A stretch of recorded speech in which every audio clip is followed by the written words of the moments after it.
ยังเก็บมันไว้อยู่หรือบ่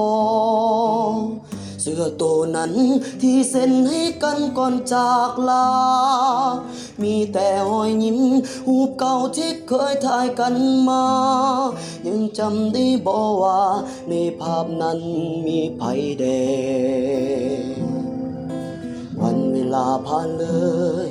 แต่ยังบ่เคยจะลืมเลือนเปรียบดังเหมือนทุกอย่างได้เกิดขึ้นในมื้อวา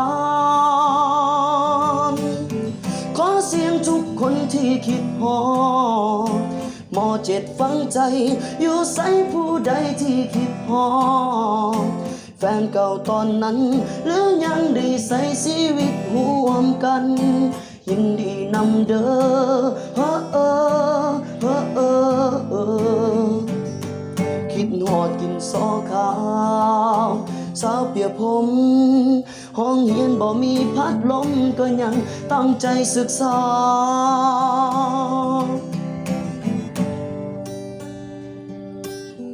ถึงวันและคืนจะหมุนไป5 ปี10 ปีพันคืนหมื่นวันนับจากนี้ภาพเก่าเหล่านั้นมันจำฝังใจบอกเคยลืมติดอยู่ภายในสิ่งดีๆชีวิตมอปลายมิตรภาพเหล่านั้นมันยังจำบ่ลืมเลือนเปรียบดังเหมือนทุกอย่างได้เกิดขึ้นในมื้อวานขอเสียงทุกคนที่คิดฮอดหมอเจ็ดฟังใจอยู่ใส่ผู้ใดที่คิดฮอ